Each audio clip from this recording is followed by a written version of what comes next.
Hello, ladies, gentlemen, and tea and coffee drinkers alike. This is Tea Time. My name is JaKaTaK. And someone told me, someone in Blizzard, I won't say who, told me that David Kim specifically said to them to tell me that he really likes my videos. Sick! So many good things happening. Like in the world, in my life, things are good. I mean, always on the edge because who knows if I'll be doing this at the end of December full time anymore. But you know, we as TLO just said on Home Story Cup, I like to live on the edge. Here I am on the edge of life, drinking coffee, despite the fact that it's tea time. I don't really care all that much. We're doing the does it do the refocusing thing? In any case, today what we're doing is looking at a submitted unit by Cometiazo. Let me know if I'm saying that correctly. It's like a Cometiazo, you know, like, yeah, a little, you know what I mean? That's how I feel. That's how it could also be Cometiazo, or a number of things. Here we are. So, don't be distracted by the portrait. This person is not an artist. They're not making the portrait for the artist. They've just come up with a really cool idea for a unit. To start off, it's a gateway unit called the Dragon, from Dragoon, like an homage, if you will, to the Dragoon. It is a ranged unit, shoots 3 times, 9 damage a shot. So armor affects it a little bit more. Interesting with the recent Legacy of the Void Marauder change, similar, but 3 shots right in the beginning. Very, very interesting. You have, looks like no bonus DPS, so it's just flat damage. No matter what kind of unit you're fighting, that's what it is. And let's go through the things. So you don't need a Cybernetics core. Initially, when I saw that, I would think, oh, well, how is that going to affect the 2-gate, the cheeses, the early cheeses? But then, who the hell knows, because the economy change and early cheeses, I think, are going to be more gas-based, and they're going to be more... Am I looking at the right? Yeah, okay, I am. My God. Okay, good. Everything's right. I was like, wait, am I just showing my Twitter right now? It's like, no, I'm not. I'm actually showing the Wikipedia. Excellent. Wonderful. Among other salutations. So it is not going to affect the 2-gate because I don't think the 2-gate's going to exist anymore. Wild prediction here. There will be no more proxy 2-gate. It just doesn't make sense anymore. I don't think you actually get an advantage out of it. Warp gate rushes make much more sense. They're a lot stronger, in my opinion.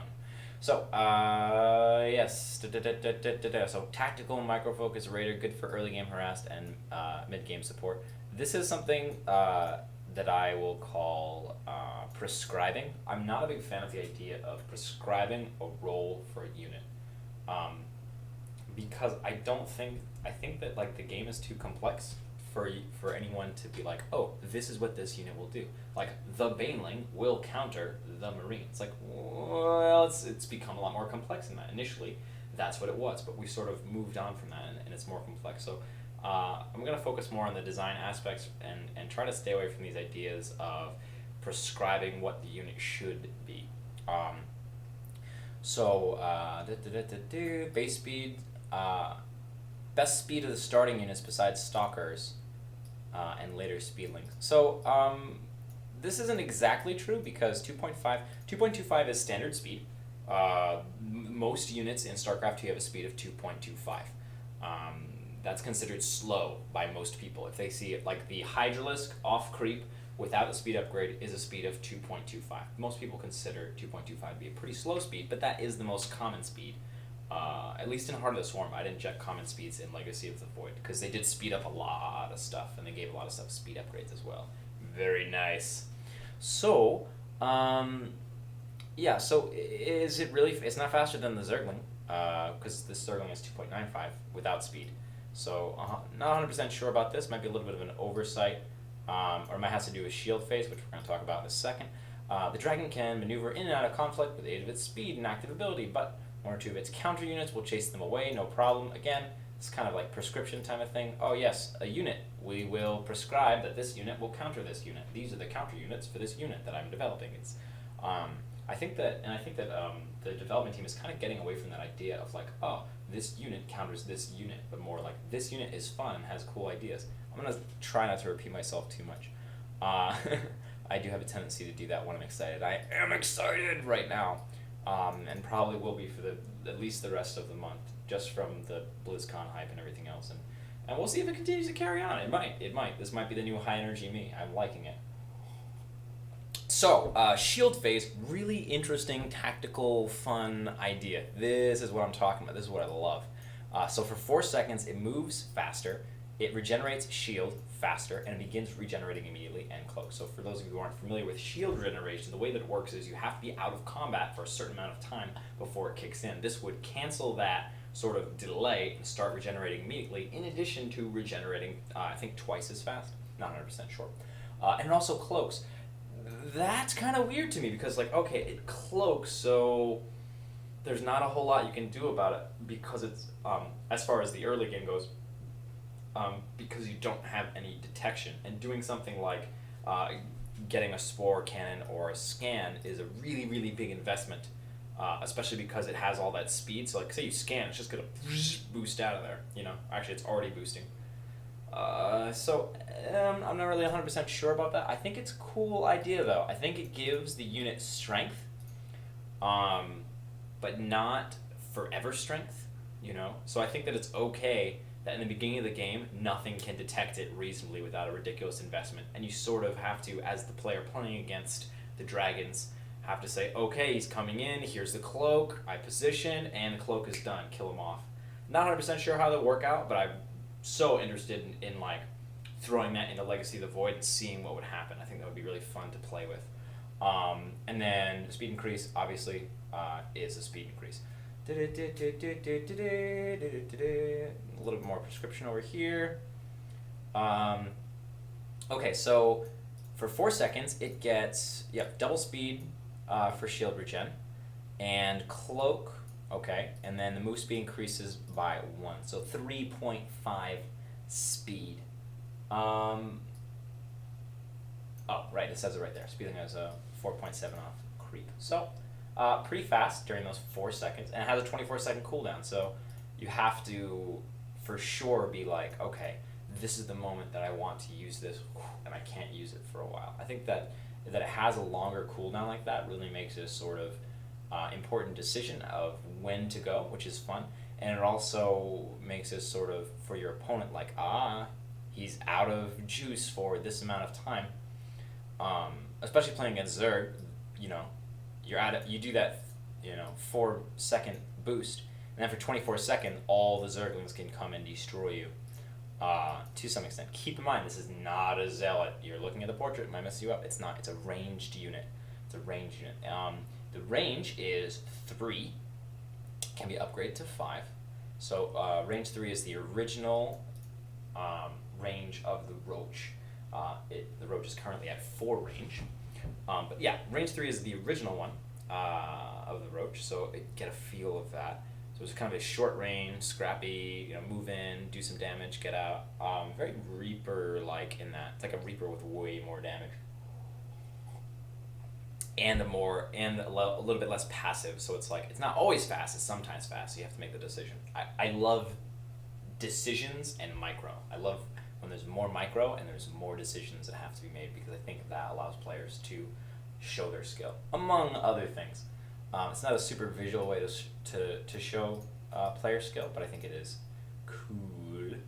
Also, just as a side note, I do think they'll be throwing in a second Protoss unit into Legacy of the Void before release, or at least testing one in beta. I would be hard-pressed to find that. I don't even know if that makes sense. Anyway, I would think it's a low probability that they won't at least try more units. I imagine that they have been trying many different units, and that the Disruptor they liked enough to put into the BlizzCon version, and none of the other ones they were really happy with, so I'm assuming they're working on those. And by the way, they've already made lots of changes. Not that I know what the changes are, but like I read the blue posts and they've said, we've already made changes since BlizzCon, so it's already different. And that should be assumed, but just in case you were assuming incorrectly, They're already making decisions. So Casimir Field, it helps shield regen in an area of effect centered around the unit, and it's passive, which makes me sad. I'm not really a fan of passive abilities, unless they're, I don't know. I don't think that passive abilities are as a whole bad. I think this passive ability doesn't work, and most passive abilities don't work to make the game more fun or interesting. So what it does is it's an area of effect, centers around the unit, and it's passive. It's on all the time. It just helps heal shields, basically. I think a more interesting way to implement that would have a little bit more micro on both sides kind of a thing, would be to have a target heal, and have it a lot stronger than the area of effect heal, but have a target heal. Maybe channeled, maybe not channeled, but some sort of thing where like you have the opponent says, oh, you're healing that, I'm going to change targets on you. And then you have this dance of like, oh, what do I heal? What do I target? And it's just like this back and forth. Both players get to do something fun. Whereas if the Casimir Field is not an active ability, it's just sort of like, oh, he's got dragons, he's healing more.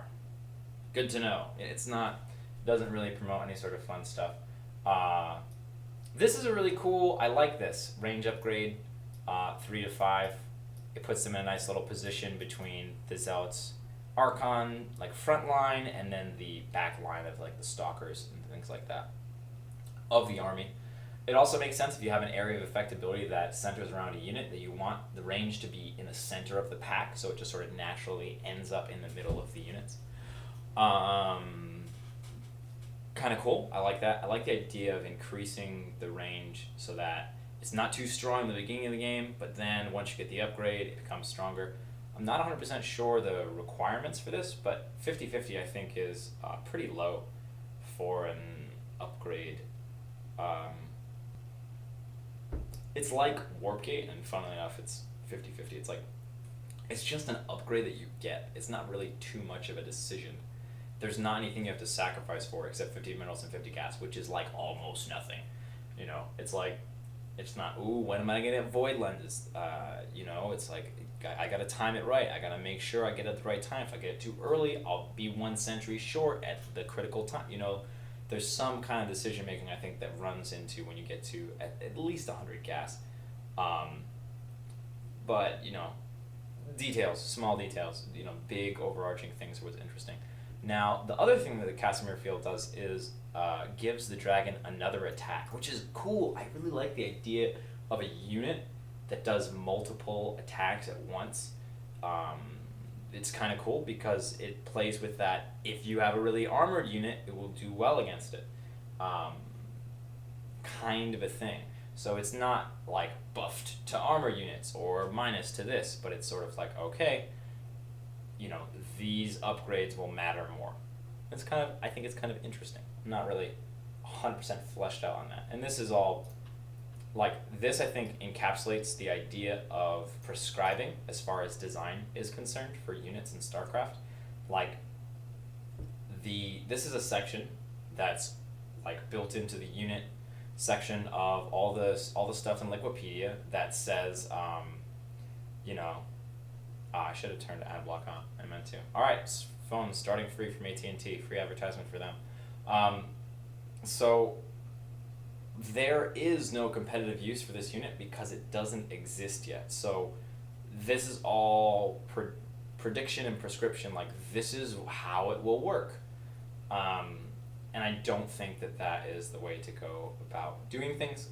I think that I'm in the minority as far as that opinion goes. So, you know, take my opinion for what it's worth. But that's how I feel about it. But yeah, cool stuff. I think we'll go back. And we'll say hi to me for a second. Hi, me. Yeah. Like, someone asked me the other day, like, what do you think Protoss is missing? Because that seems to be a pretty common topic, which is sort of like, Protoss expansion, only got 1 unit so far. What's the other unit going to be? Where is it going to come from?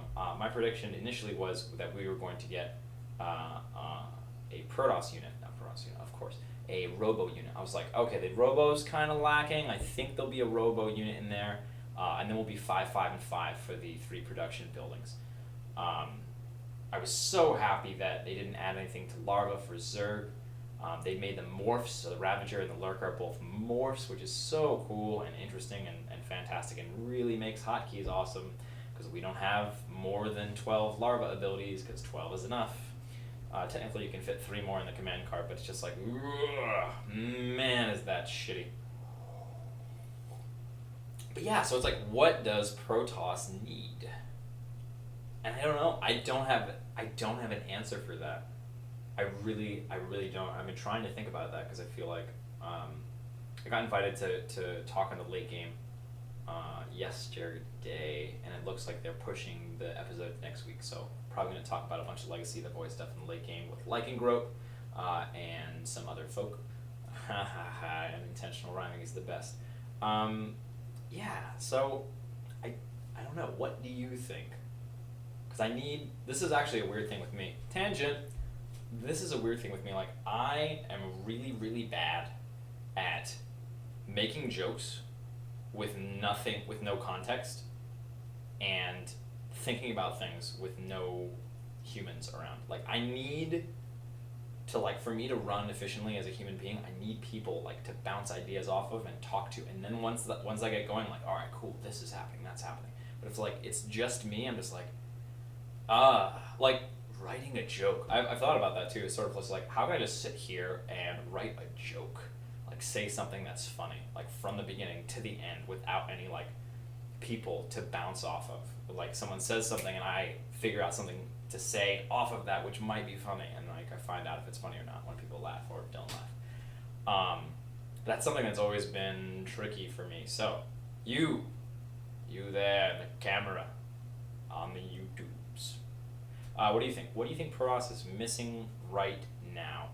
And it's tough because you have to do your very best to consider what the landscape of Legacy of the Void is going to be like with the economy change and the new units. It's like, ugh, what does it need? You know what? Fuck it. Who cares? Who cares, right? Who cares what Protoss needs? Because there's no way we can predict what the game is going to look like, what the landscape's going to look like, and it's going to be changing like, constantly. I think that the better question may be, what is a really fun thing that the Protoss can't do right now or don't have right now that would be cool if they did? That's my question. Good luck, have fun, and I will see you very, very soon.